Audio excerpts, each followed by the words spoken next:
Thank you everyone for joining. And also thank you for this opportunity to talk about my research on this platform. So today I'm going to present my research on one of an important weak supervision problem, that is learning under label noise. AI revolution, this is the reason why we're all here for this initiative. And as a person who's born in 90s, I'm still amazed at how AI has progressed to make so much impact in our daily lives, touching upon all these areas. And we all know that nowadays it's very hard to see any areas without the influence of AI. So in this context, I believe as a researcher who's working in the field or the related areas, it's one of my responsibilities to design learning frameworks that are robust, that are provable, and that are efficient. So it has to be robust against all the input variations, observation errors, or adversarial attacks.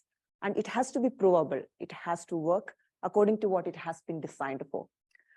And we are working with AI systems of very large in scale, unimaginable scale. And because of that, the AI systems has to be efficient as well. It has to be time efficient. It has to be cost efficient, all sorts of resource efficient. So my research is exactly towards this vision, designing methods and theory for robust, provable, and efficient ML systems.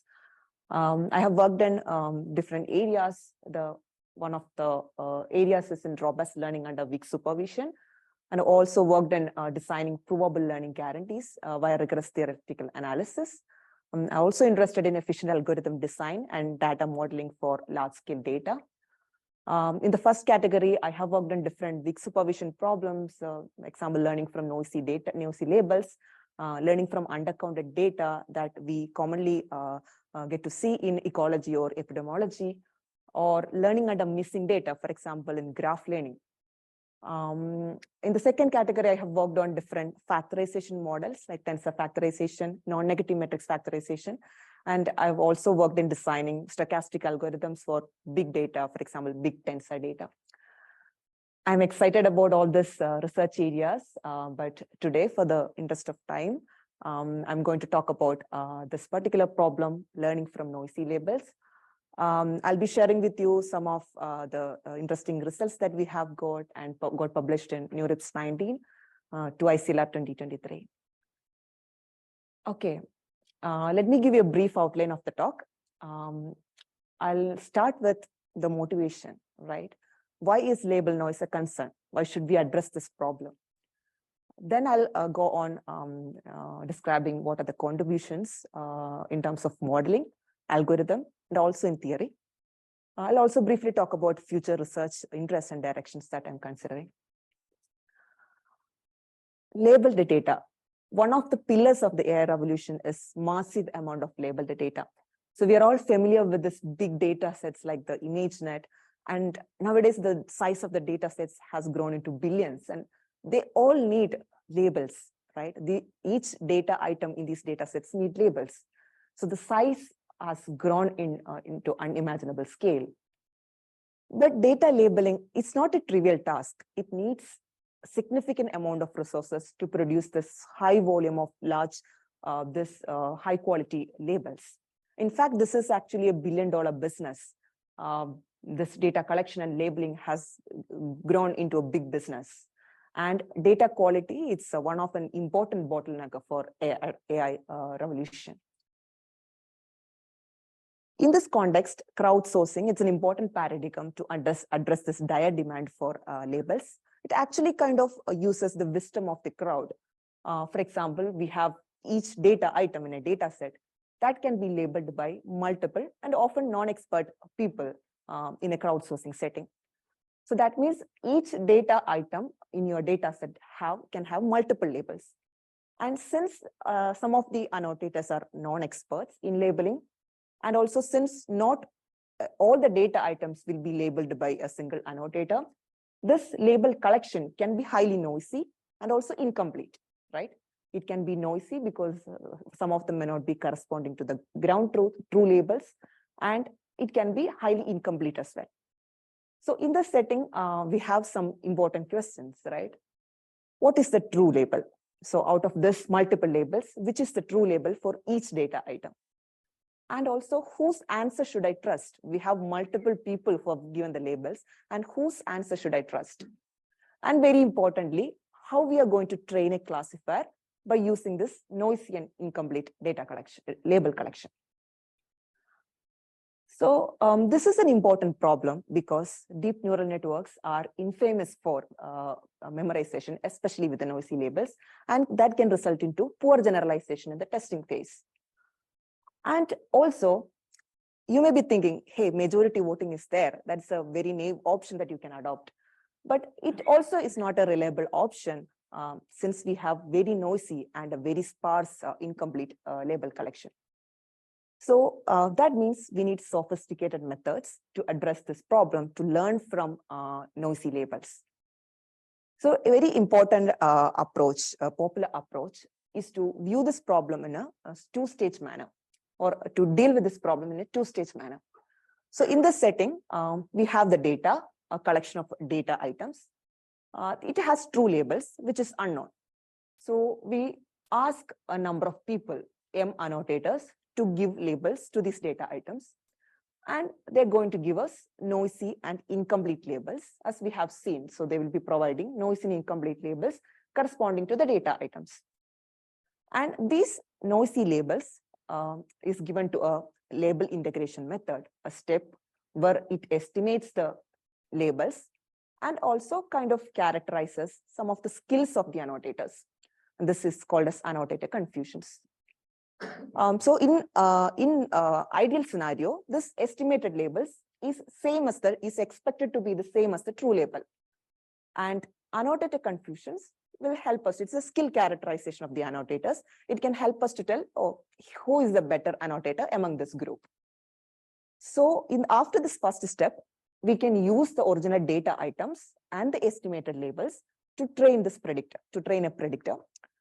So the idea is that without even knowing the true labels in the first hand, we are going to train a classifier, a predictor, which can predict the labels for even for unseen data correctly. So that is the expectation. So here in this flow, we are going to consider this particular step, how we can correctly integrate the labels, how we can efficiently integrate the labels to create an estimate of the true labels, to accurately estimate the true labels. For this, we kind of adopt a model-based approach. We are considering starting with a model, David-Skinny model. It is one of the influential models in crowdsourcing. It assumes that there exist conditionally independent annotators. So it means that an annotator's response does not depend on any other annotator's response, given the true label. So it means that you're giving a label to a data item. I am also giving a label to a data item. Your response and my response do not depend on each other, given the true label. So that is the assumption in the DS model. So under David-Skinny model, we can characterize the joint probability of all the annotators' responses, the joint probability of all the observations, all the noisy observations in this way. So that gives us two different components under the David-Skinny model assumption. So that means we have a true label distribution, and we have something called some conditional distribution, conditional probabilities, which actually kind of reflects the annotators' confusions. So it kind of reflects how the true label is being transitioned into a noisy label. So these are the two components for the David-Skinny model. Now, let us look at the annotator confusions a little bit more closely. So here, the annotator confusions are conditional probabilities, and there are k by k combinations. We can represent it using a matrix. So this is called confusion matrix, and we can denote it using AM. So a typical example of a confusion matrix, for example, in the case of k is equal to 3, number of classes equal to 3, we can give this example. So on the row side, you're seeing annotators' responses, and on the column side, the true label.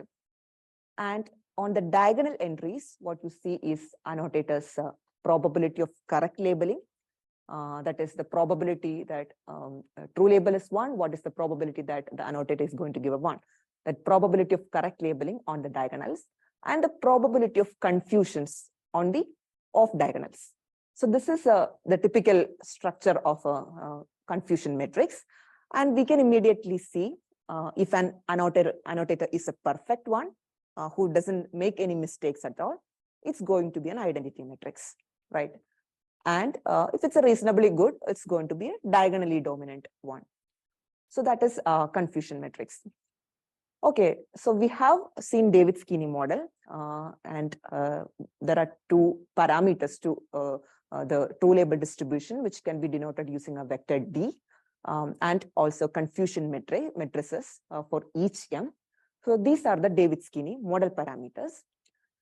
I'm saying the goal here is to learn these 2 parameters because it completely describes this joint probability, right? It completely characterizes the joint probability. And also, once we know the model parameters, we can use an MAP predictor, just plug in this model parameters and get an estimate of the true label. So that is the pipeline. So we converted this problem into a model identification problem to learn these parameters and then estimate the true labels. Okay, so we understood what's our goal in this setting, right? Now let us see what are the desiderata. So what are we actually decide in a good label integration method? So the first one, it has to be computationally efficient because we are going to deal with a lot of data items in practice. It has to be the method has to be computationally efficient, and it has to be label efficient because we're going to pay these annotators to collect the labels. So our method has to consume as much as less labels as possible. So it has to be label efficient, and it also should have model identifiability, right? The method should guarantee that it correctly learns the parameters. That is also important for a label integration method. So I'll talk a little bit more about the model identifiability aspect. So why does it matter? Because we are considering these are the model parameters. Let's assume A1 to AM and D are the true model parameters. Then we have seen, okay, the true label can be estimated using the true model parameters in this manner. Now assume that we have a method 1 which outputs A1 to AM and D, which estimates A1 to AM and D, and another method 2 which estimates A1 star to AM star and D star. So which is more desired here? What are these? Yes, these are the confusion matrices. These are the model. Yes, so that is also, yeah. Yes, so this has to sum to 1. The columns has to sum to 1. This columns has to cost to 1. Yeah, because it represents a distribution, so it has to sum to 1. Yes. So yeah, so here 2 methods, both under DS model. One estimates A1 to AM and D, and another estimates A1 star, AM to AM star and D star, another set of. So here, which method is desired? If we are applying these parameters into estimating the labels, this Y tilde ends need not be the same as YN, right? There is no guarantee that this estimated label is the same as the true label. So that means a method is actually required to correctly identify the model parameters. Model identifiability matters in correctly estimating the true labels. Okay, now let us see some existing approaches then. There were 2 categories of approaches. The first set of approaches, it's EM-based and other iterative approaches. And second one was tensor-based methods. So these methods were very popular for a while, especially because this offered lightweight solutions. But it did not offer any model identifiability. These methods did not provide any guarantees that the model parameters can be correctly identified. And also it suffered from convergence guarantees. EM-based methods need good initialization strategies for convergence, which was also problematic. So to alleviate these problems to an extent, tensor-based methods were proposed.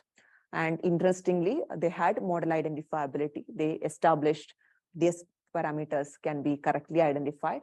But the caveat was that tensor computation is in general a hard problem that incurred a high computational complexity, and it also needed large amount of labels because these methods employed higher order statistics of labels. So it means that any higher order statistics requires a large number of observations to empirically estimate that statistics in practice, right? So these tensor methods were using higher order statistics. It resulted in using large amount of labels for these methods to work. These tensor-based methods, they are doing, for example, tensor completion. So they're using tensor factorization. Tensor factorization, right? In the presence of noise. In the presence of noise, they actually converted into a tensor factorization problem and then identifying the model parameters through that. Yes. So our question was, okay, can we learn from crowdsourced labels in a more scalable, label efficient, and also provable manner? So towards this, we considered pairwise statistics, the joint probability of two annotators' responses. So that means if an annotator M and annotator J labels a set of samples together, so if the collection of labels, collection of samples labeled by both M and J, we can empirically estimate this joint probability. And according to this DS model, the conditional independence assumption, this probability can be decomposed into three parts. The first one is the prior probability D, the probability of the true labels D, and the confusion of annotator M and the confusion of annotator J. So these three parameters. And this it has K by K values, right? This joint probability has K by K values. It can be represented using a matrix RMJ. So essentially, this is a matrix RMJ with model AMD AJ transpose. So this is the pairwise statistics of two annotators. And now we are going to see, using this pairwise statistics, how can we estimate AM or all the confusion matrices and the D vector. So for this, our approach goes like this. So we have annotator M. Consider that there is an annotator M, which co-labels with a lot of annotators, M1 to MT. So here, annotator M label a lot of samples with annotator M1, that we can estimate its pairwise statistics RM11. And similarly, annotator MT, we have RMMT. So lots of pairwise statistics for annotator M. We can stack all these statistics into form a matrix ZM.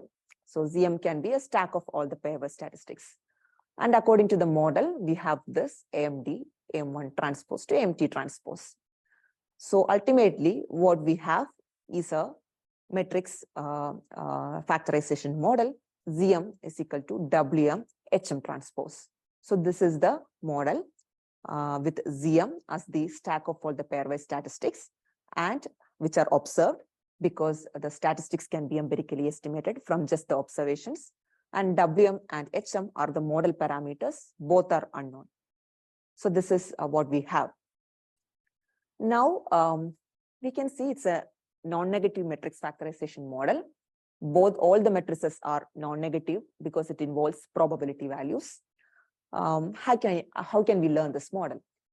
This is not a trivial task, especially because if you are directly doing a matrix factorization, we are going to end up getting solutions which are entirely different from the true confusion matrices and true parameters, right? Because there are infinite solutions which actually forms a ZM. So WM star and HM star are entirely different from WM and HM. So there is no model identifiability. So to ensure learning the correct model parameters, our method goes like this. So we consider this matrix HM, which is a stack of all the confusion matrices, AM1 to MT. So it's a tall matrix, right? The stack of all the confusion matrices. It has a lot of rows, if you stack this confusion matrices. So our assumption is that, okay, there exist some rows in HM that forms an identity matrix. So that is the assumption that we make to crack down this problem. So there exists some indices in HM that forms an identity matrix. That is the assumption that we make. Now, we are going to show that using this assumption, we can actually estimate the true confusion matrices. This is our identifiability result presented in this paper, but I'm not going to the details of all the parameters, but I'll just distill out the major insights from this theorem. So basically the theorem says, under this assumption, this HM contains a number of rows which forms the identity matrix. There exists a greedy algorithm to learn the true confusions from this model. So we can just need this model. Under this assumption, we can actually estimate the model parameters. This analysis actually involves a number of interesting steps, like projecting the rows of HM to a simplex and projecting the columns of HM to a conic hull and connecting this into an index identification task. But I'm again not going to the specifics of it, but it involves using this assumption into this simplex geometry and connecting into an index identification task. But what I'm going to tell in detail is, what does this assumption imply, especially in the context of label noise, or also in the context of crowdsourcing? What does this assumption imply? So for this, take a closer look at the assumption. This is the assumption, right? HM has some rows which forms the identity matrix. So consider a scenario where this assumption can be satisfied. So we have, let's say we have three annotators, M1 star, M2 star, M3 star. We stack all these confusion matrices, that is our HM matrix. So if M1 star, AM1 star has an row 100, M2 star 010, and M3 star 001, that forms an identity matrix. So this is one of the cases where we can satisfy this assumption, right? Now consider this AM2 star. So this means AM2 star is a matrix having this row 010. What does this imply? This implies the probability of correct labeling for class 2 is 1 for AM2 star. And the probability of confusions for class 2 is 0. It has no confusions in detecting class 2. And it has with one probability 1, it correctly identifies class 2. It implies AM2 star is an expert for class 2, right? So similarly, we can see that AM1 star is an expert for class 1 and AM3 star is an expert for class 3. So if there exist a number of class experts for each class, we can satisfy this assumption in the context of crowdsourcing. So that is the correlation. So yes.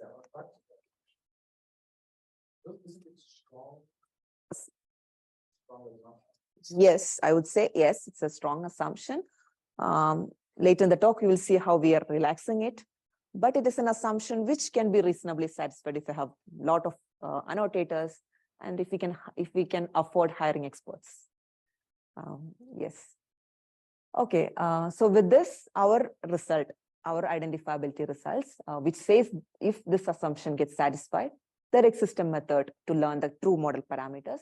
That becomes, if there are experts for each class, then there exists a method to learn the true confusions. This is very intuitive, especially in the context of crowdsourcing, a little bit relaxed, because we're not actually relying on an expert of an individual, right? We're not expecting an individual is an expert, a single person is an expert for all the classes. We're actually relying on the wisdom of multiple people to satisfy this condition.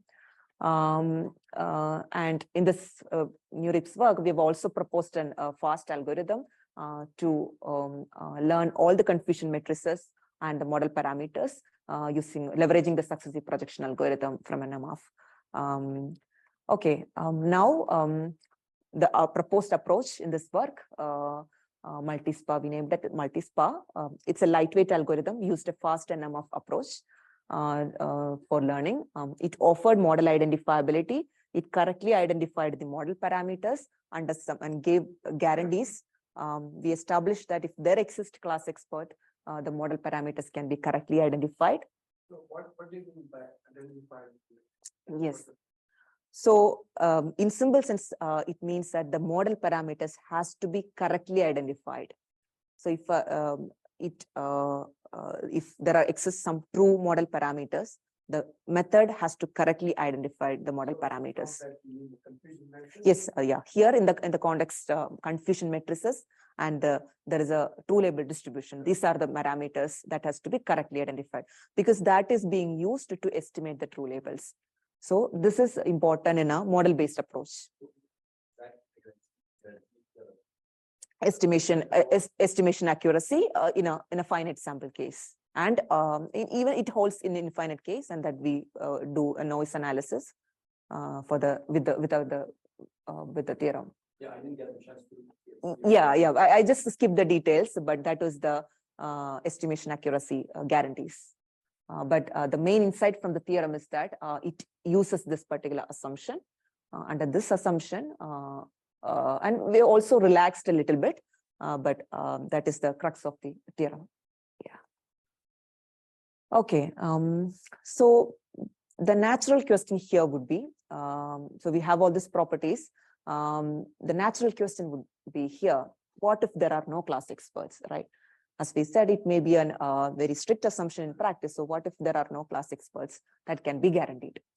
So towards this, we considered another criterion, again, based on matrix factorization. But here we are looking at the pairwise statistics, as we have mentioned before, of all the annotator pairs. And we are going to solve this criterion. So it's like in a coupled fashion, we are finding out the confusion matrices and D. So this is the criterion that we are considering to relax our assumptions about the class experts. So does this criterion identify the model parameters? So would you also then show where the fraction of the class experts that exist show up in the analysis? Or how many? So that is so since we identify the confusion matrices, right, that will help us to tell which are the annotators are actually, and what is exactly their skills, what exactly their confusions. Yeah, so actually it tells all the details. Okay. From the data, from the observations, yes. Yeah, in practice, it may be noisy. If you have more labels, it becomes accurate. That aspect is there, but it is computable in practice. So do you consider like how much is the noise In noise in the labels, we do not consider. I mean, in the approach method, do not have any hard constraints on what is the. Because the standard papers. Yes. Here in our. Yes. So in our theoretical result, there exists a bound for the noise. There exists a bound. So if the noise rate is limited, then with the finite samples, we can the estimation accuracy is impacted by that bound. So if we have more noise, the estimation accuracy can go worse. So that is there. That is directly impacted in the estimation. So far, I mean, in a way, there's no learning. You are using standard techniques. Okay. Statistics. Yes, yeah. Look at the statistics and perform matrix factorization, and then right. Okay, so now we will see how does this criterion help. So again, I'll give a brief idea about what we have done here to improve, to relax the conditions. So, so our goal is that how do we relax the class expert condition, right? So a concept from NMF theory, which is known as sufficiently scattered condition, helps us here. So to explain that condition and how does it matter in terms of crowdsourcing, we can explain, consider the matrix H, which is the stack of all the confusion matrices A1 to AM. As we said, it's a tall matrix. It has a lot of rows, right? What does our class expert condition say? It says there exists some rows which forms an identity matrix. That was the class expert condition. And geometrically, it means that the rows are spread in a simplex extremely, so that there exist the rows which touches the extreme corners of the simplex. These unit vectors touches these points, right? So that is the geometric sense of this assumption. The SSC assumption says that, okay, we do not have to go to that extreme. there need not be any rows, which should be very close to the unit vectors. It can be relaxed. It just have to be sufficiently scattered, sufficiently spread in the simplex.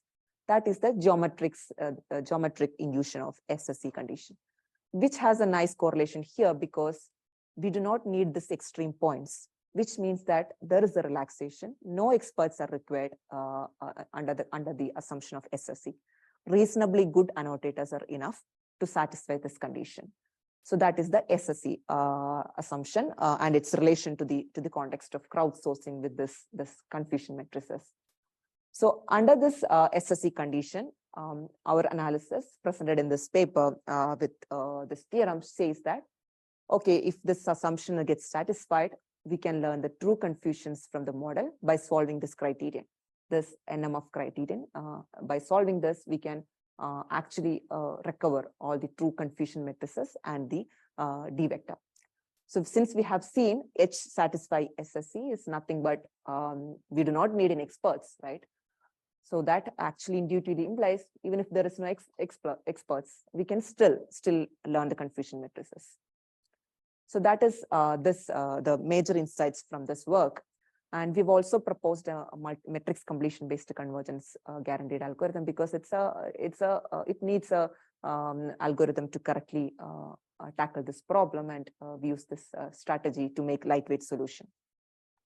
This has been published in ICML 2021, and which again, it was lightweight. We used NMF-based approaches, a matrix completion-based approach for the algorithm. It again offered model identifiability with, interestingly, with no class experts. And it's still label efficient because we are using the second order statistics. We are not using any higher order statistics like the tensor-based methods. And we also offered a convergence guaranteed algorithm. So what do you mean by label? So it means our method do not require so much labels as that is required by the other methods. We just need a small amount of labels for accurately estimating the pairwise statistics. Number of labels that we collect, because the labels are our observations, right? And we are forming this statistics matrices. Labels are each sample has a label, right? Yes, each sample has labels. Yeah. Sample. Yes, how many samples that got labels, right? Yeah, labels. Yes, yeah. What do you mean by no class experts are needed? So right now, so as we have seen here, our the second criterion that we have introduced, it relies on assumption, the SSE assumption, which we have intuitively shown that it do not require any class experts to satisfy this assumption. Even if there are no class experts, this condition can be satisfied. What is class experts. So in this case, I explain class expert like a person who can correctly identify a class, correctly label a class without making any mistake.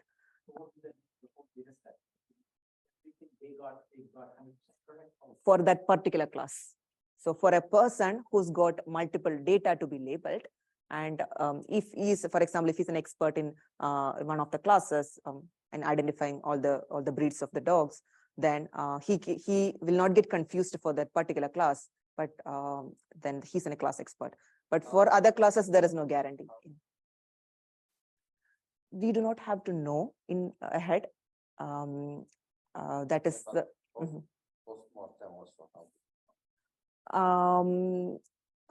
So you mean after estimating the? Yeah. So once the first of all, our method do not have to know which person is a class expert. It just relies on.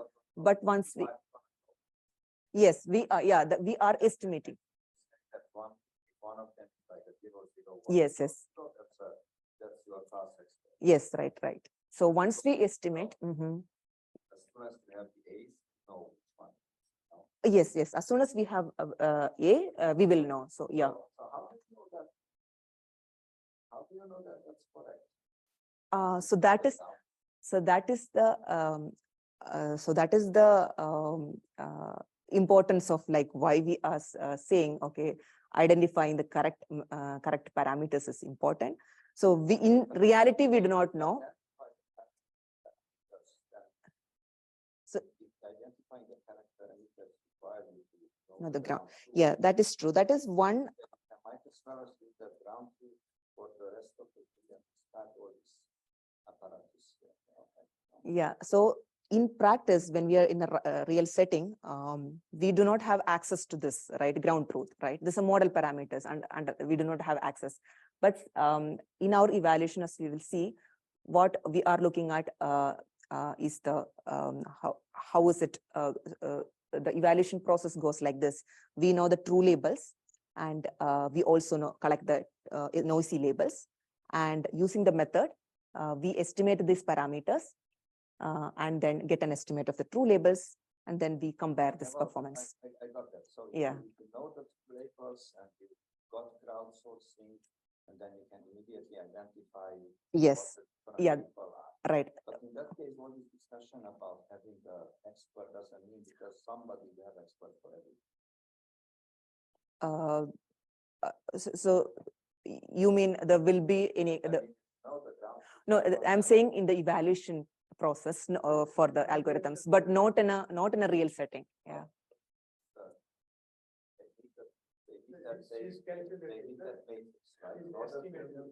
No, we do not know. That is our purpose. We are going to estimate this. So this is for explaining the assumption. Yeah, right. How do you know that an expert is really an expert, or just narrowly consistent? Let's say that we have a thing that we are going to call every tutor a German Shepherd, and we do that. How do you wouldn't that? And I'm gonna be the tutor expert. Yeah. Okay. So yeah. So in this method, yeah. So as I was repeated saying, first of all, we do not have to know who is the expert. We just have some experts to be present. And once we estimate the confusion matrices, we can look at the entire matrix and see which is an expert. Okay. So one thing is like, in this formulation, I mean, you're saying this is the additional quality of your method, but that's traditionally not used in the noisy paper. Yes, right. Yeah. Paper. Yeah, right. Yeah. But that's fine. Yeah, so this assumption, it's if it exists, then we will be able to guarantee that we can identify the right model parameters, which actually will help us to identify which are the class expert. As we said, that can help us in using in future. Once we identify the class expert, later we can use them for further labeling. Yeah. Okay, so now let us see some experiments, the empirical results. So we have collected some noisy labels from Amazon Mechanical Turk. It's a popular crowdsourcing platform where there are self-registered annotators present. So we have considered 4 different data sets, which has so many data items, multiple number of people were willing to label them. And this is the total number of labels obtained. And now, so we have these methods. The first 3, they all offered model identifiability. And the next 4, these are iterative approaches, did not have any guarantees for their methods.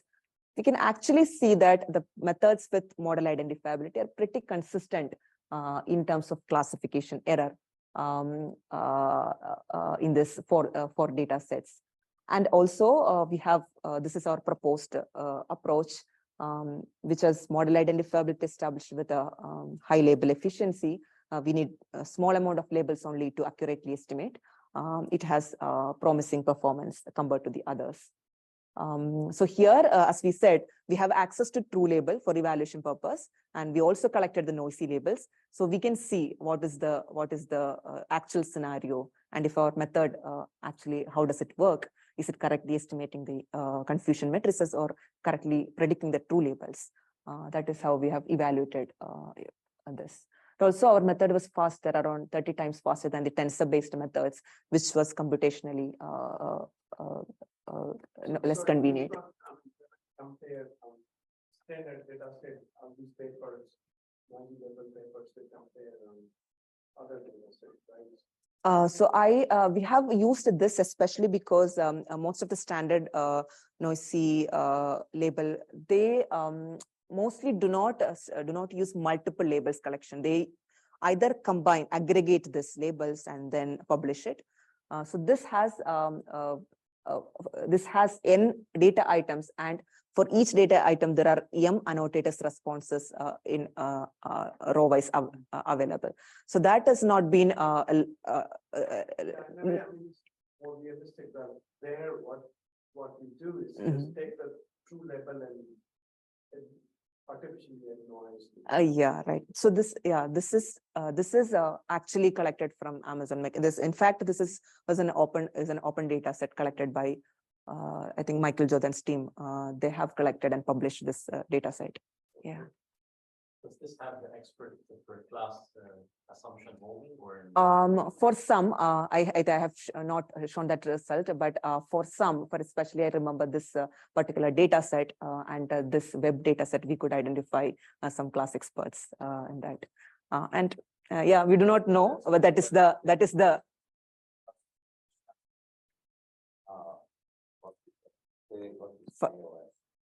sorry. What is the brown thing that Orange. Orange in the Approach, yeah. It seems to achieve accuracy which is in a two-way classification higher than 50%. Oh, this that Not in a track, so, the one in the lower left.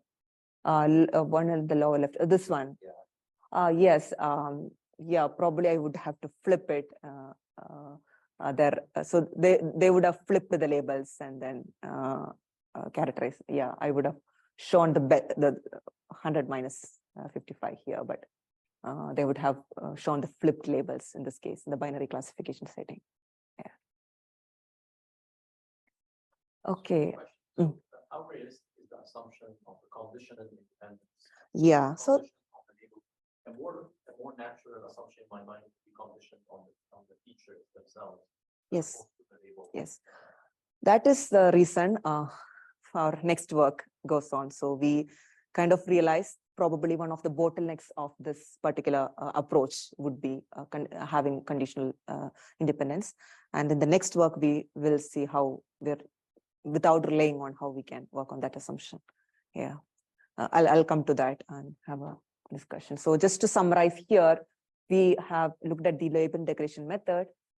We looked at the David Skinny model in a model identification viewpoint. We cast this learning from noisy labels problem, and our contribution in designing second-order statistics-based methods to advance the state of the art in terms of label efficiency, computational efficiency, and model identifiability.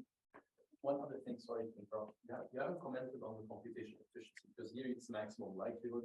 You have k by k matrices, so there's so many parameters to estimate. Yes, so yeah, I have not taken out a computational efficiency aspect into but so here since it's a matrix factorization problem, the comparison as that I want to bring out is like it's much more lightweight compared to the tensor based approaches, because it goes into a very high dimension, and especially one of the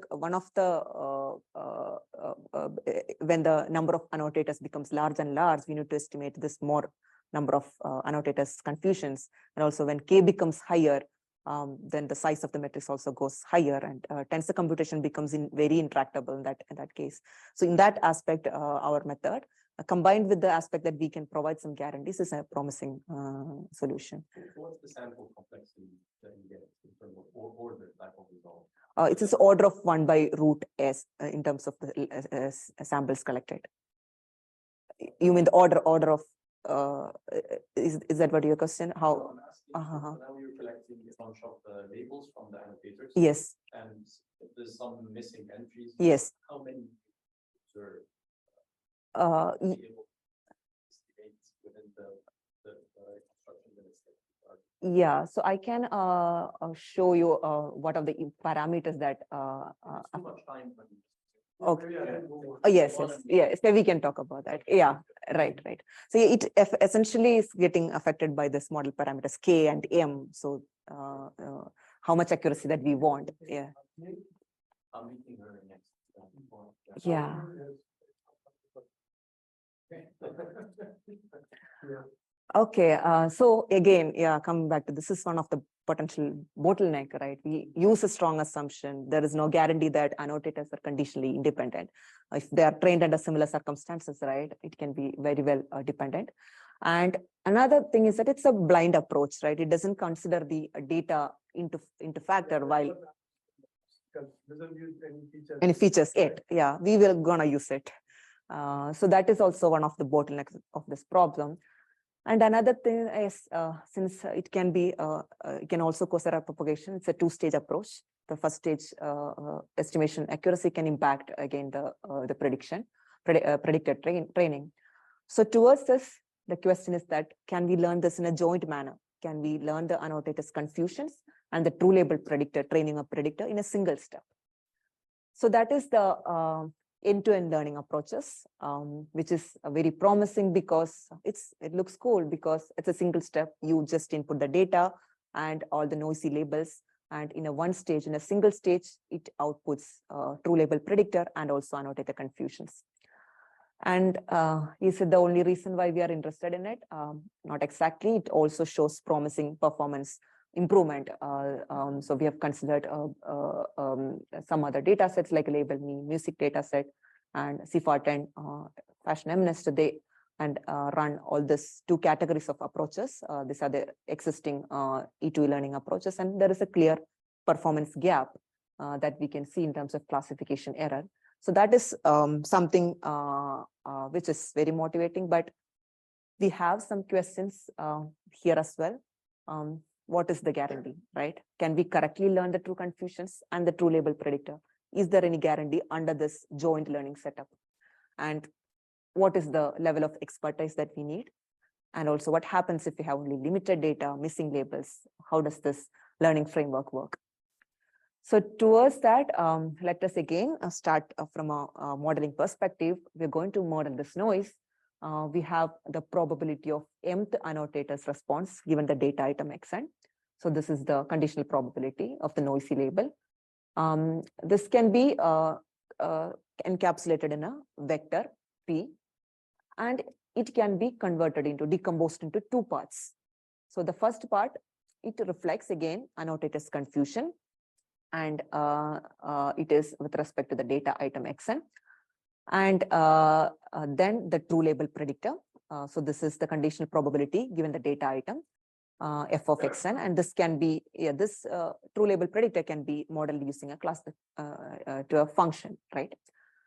And here we are going to, for this stage, we are going to use a commonly used assumption, that is annotator confusions are not data dependent.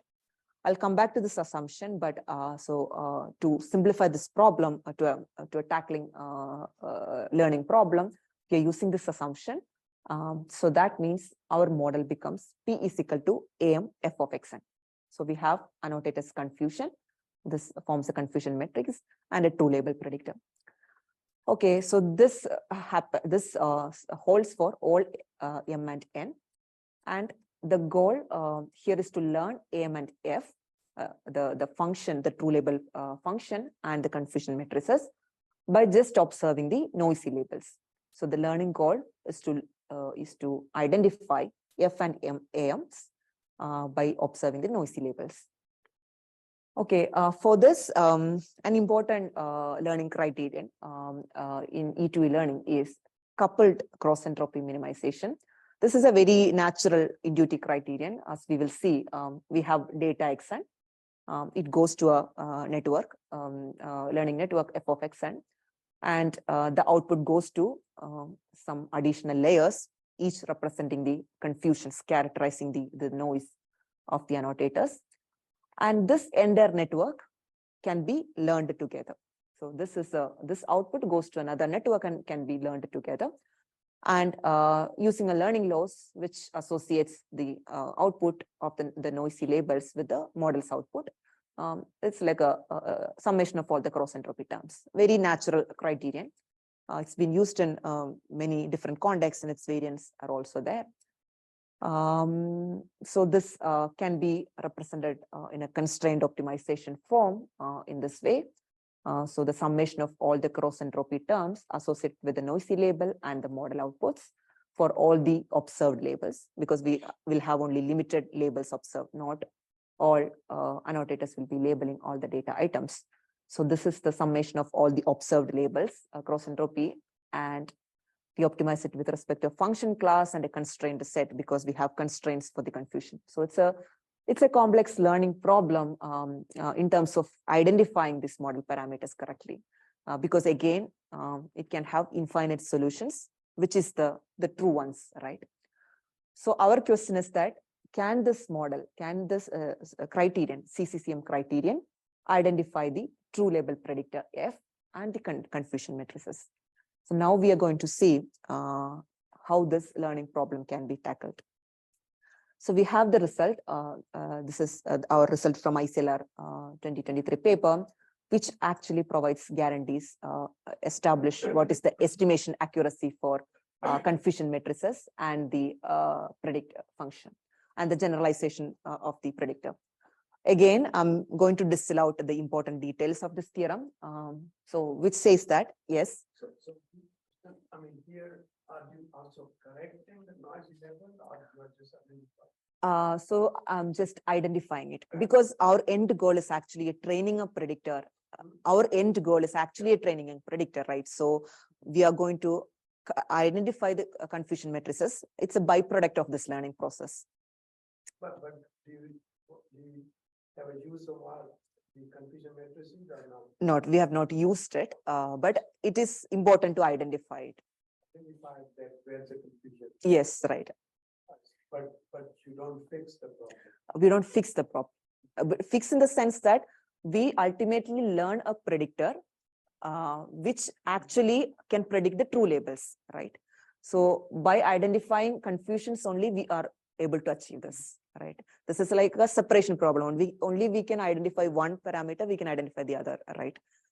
So in that sense, this is kind of again a label correction, but it's an integrated approach, more like an integrated approach. Okay, so our analysis says that, okay, this criterion is good. It can learn the true confusions and the true classifier under two assumptions. So the first assumption says anchor point assumption, which says for each class, there is a data sample belonging to that class with probability close to 1. Kind of, there is a representative for each class from the data, right? Similarly, there is a representative from annotators for each class, the class expert condition. As we have seen before, for each class, there is an expert. So we have condition in terms of data and condition in terms of annotators. Under this condition, it works.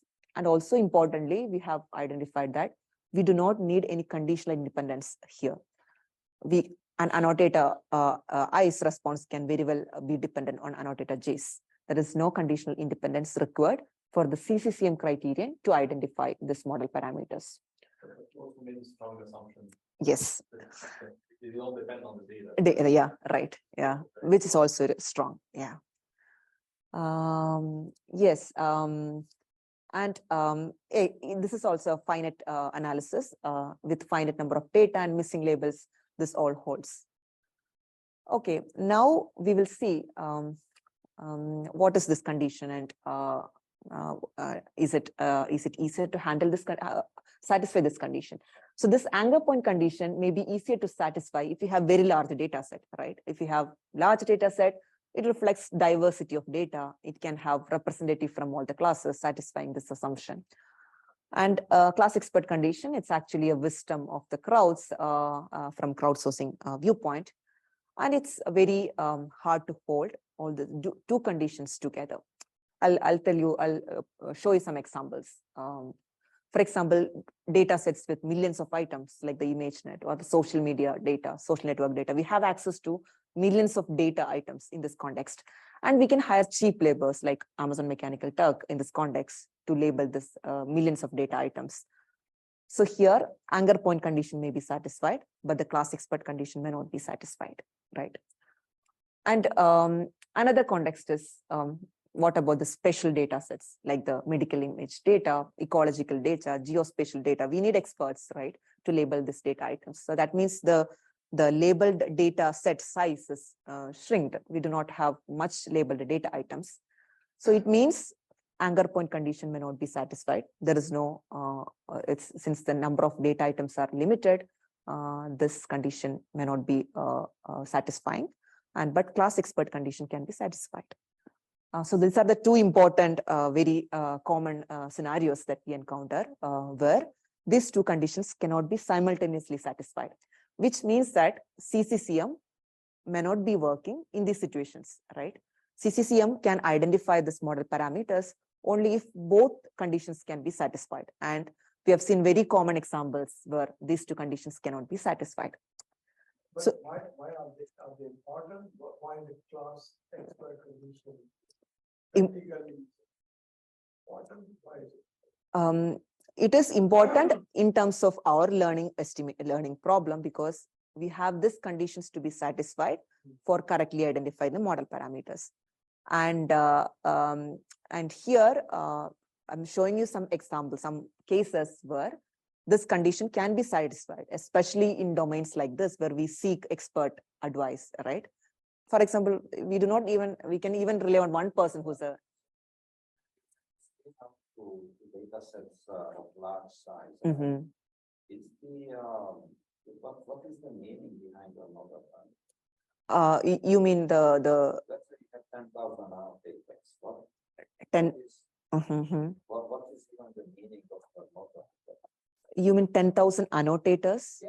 People who are. If you have 100 million, if you have 100 million samples, you will have to have 10,000 annotators. Yes, yeah. That is you means meaning or the implication.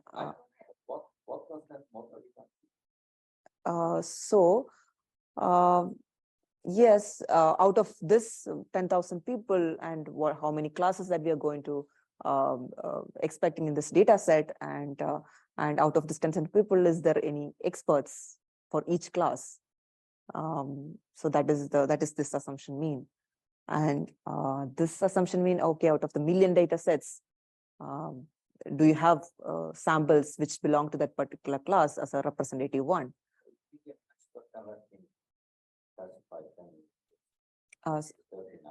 Sorry, you can. You bring in an expert and you have to get classify 10 images. So it depends. Again.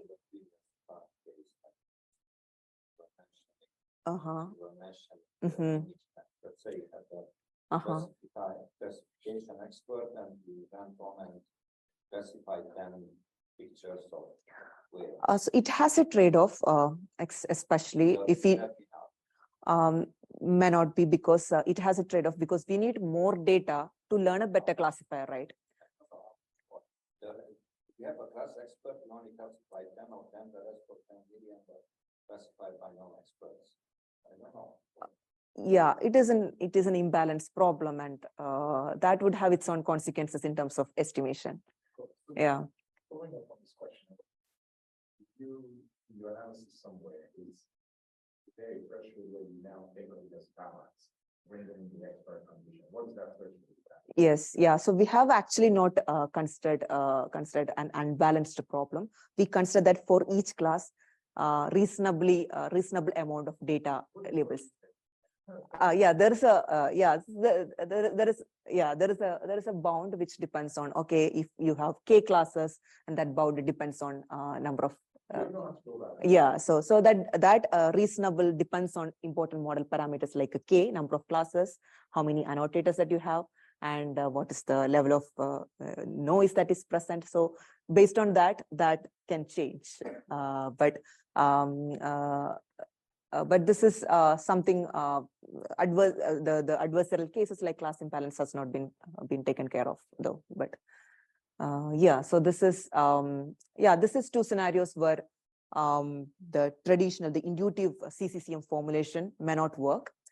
So that means we need some enhanced method, right, to handle these situations.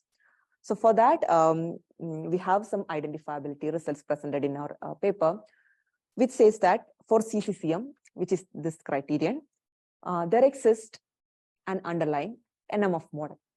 So there is, these are the probability vectors, which is the posterior probability of the noisy labels, which can be decomposed into W and F. W is a stack of all the confusion matrices, and the F is the model output. So the CCCM was this formulation, and in an asymptotic case, there exists a NMF model like this underlying. So now our task, okay, in an asymptotic case, we have P is equal to WF. So we have considered, okay, there exists a nice geometric property SSE on F, this matrix F. Under this constraint, under this particular model, P is equal to WF, having SSE on F, our analysis says we can translate into a problem minimizing the volume occupied by W. So there exists a minimization criterion that can help us to recover W and F under this condition. So that is our analysis. Again, I'm not going specific of the geometry, but something that we have discovered is that this particular minimization of the volume occupied by the conic hull of W, that can help us to identify the model parameters. And that is something key which we can use to address this, to adverse scenarios that we have seen, like not satisfying the two conditions that CCCM wants, right? So to distill out our results a little bit, we have proposed two different learning criteria. The first one, if we have more data but no experts to label. So this is the natural images case where we are using Amazon Mechanical Turk people to label. We are proposing a regularized variant of the CCCM with a regularization term, which is a volume minimization regularization. So this is from the idea from our analysis. We have figured out if we have a volume minimization in the optimization problem, we can guarantee estimation of AM and F from this particular optimization criterion. So that works if we have more data but no experts to label. So this is our analysis result, and F is the model outputs. The column, all the columns corresponds to the model outputs. And this can handle this situation. And what about the other situation, right? Where we have less data, but there are experts to label. So we have these images labeled by expert people. So here we have proposed another variant of the CCCM, which is by using this particular term. It is also volume minimization regularization. Using this regularized CCCM criteria, this W is stack of all the AM to AM. We have shown that if we have less data, but there are experts to label, we can use this criterion to identify the AM and F. So that was our results from these identifiability analysis. So basically, we have used our analysis to propose solutions to advance CCCM in adverse scenarios, in critical scenarios like no experts, right? We do not even need experts, but if we have large amount of data, we can still use it to correctly identify the model parameters. Okay, so here, this is a controlled experiment, probably I would say a toy experiment to feel ourselves if our method intended work as intended. So these are our proposed method, GeoCrowdNet F and GeoCrowdNet W. So we synthesized a situation where we have less data, but with experts. And in this scenario, the second one, which has been proposed for that particular scenario, actually shows an improvement over the other method.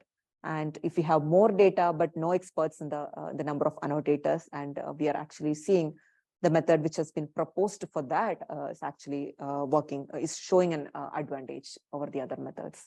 So this is was a controlled experiment, but we also wanted to look into the actual Amazon Mechanical Turk noisy labels.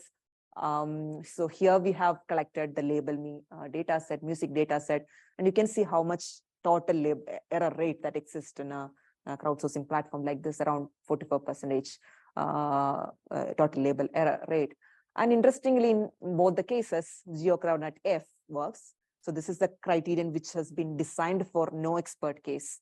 That actually shows its advantage in Amazon Mechanical Turk case, which is intuitive because it's a case equal to 10 problem, guaranteeing 10 class experts. Maybe difficult in a platform like AMT.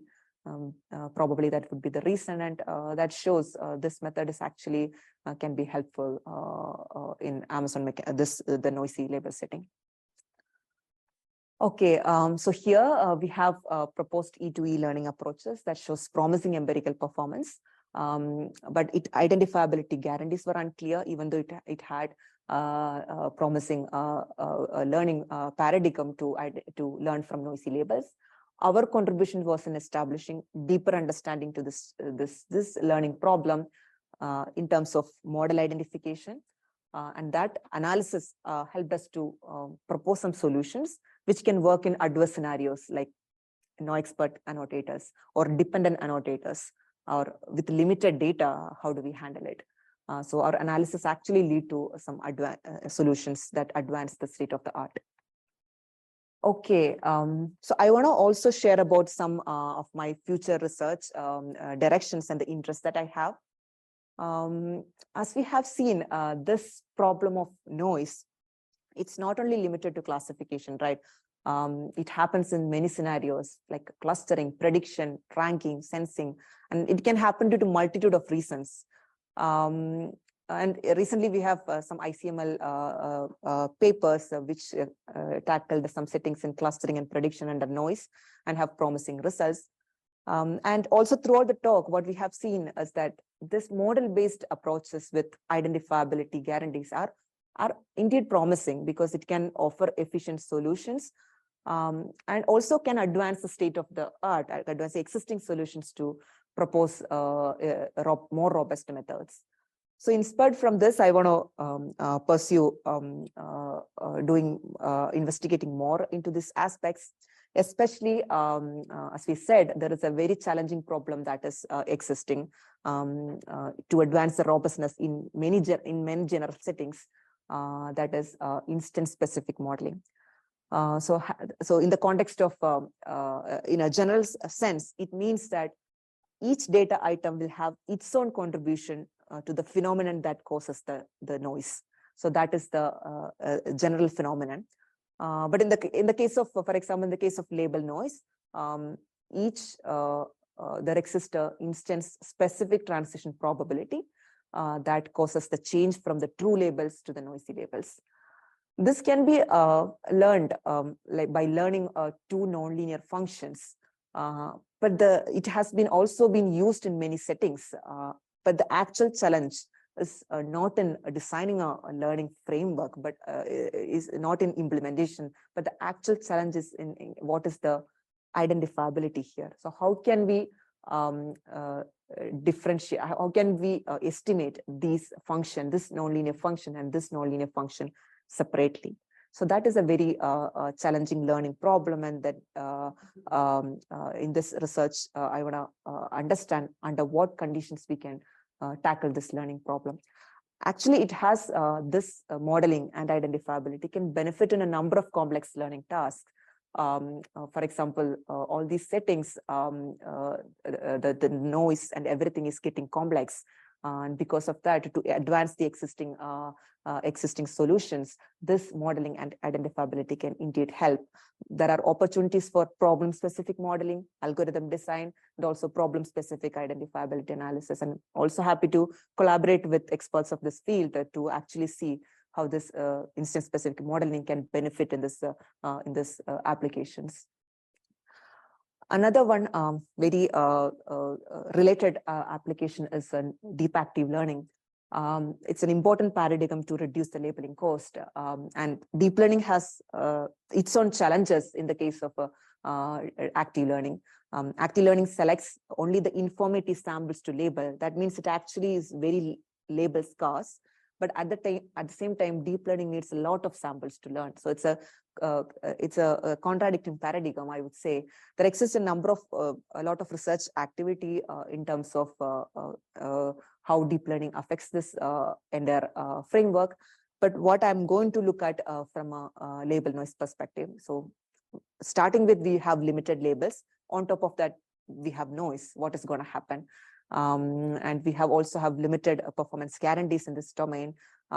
So I would want to leverage the existing as well as the improved methodologies to enhance this framework in terms of noise modeling, and also in complementing with some noise aware metrics, which can use the outputs from this noise characterization.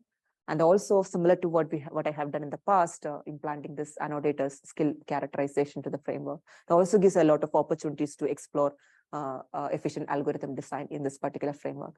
So our question would be to see how do we provably enhance this deep active learning framework with noise awareness. Okay, yeah, so overall, I have shared with you my past research and some future interest, especially in leveraging model-based approaches with identifiability guarantees to provide robust learning solutions. I'm interested to continue that research in future, as well as leveraging my background, my experience in Lorentz tensor factorization and stochastic algorithm design. I'm also interested in designing computationally efficient AI systems and algorithms. And in terms of application, I'm also looking forward to make good collaborations and to actually see how these techniques can make a good social impact in terms of applications in medicine or computational sustainability. As we can see, this is a very impactful field, can have multiple potential influences, many applications. So there exists a number of funding sources that we can seek in terms, especially NSF, DoD, and other industry funding. I also want to briefly mention about my teaching and mentoring experiences. At Oregon State University, I've got a number of opportunities to teach in the graduate courses and also mentoring a number of undergraduates. At UCF also, I've seen a number of great courses that I'll be interested to handle, and also continue to contribute to research excellence of students that I can mentor. With this, also, I would like to acknowledge my collaborators. I'm so grateful to them for being so generously supporting during my research journey. And thank you. Thank you for joining and also listening to my talk.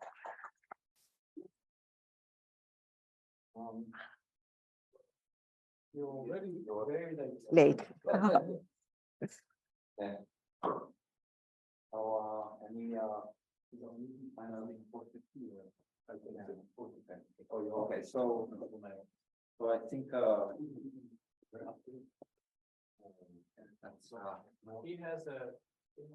I have a meeting. Yeah. Sorry. Yeah. So I'm gonna. Yeah, with you. So after me. No, that is the last meeting. Yeah, right. Okay, thank you. Thank you very much. Thank you. Thank you.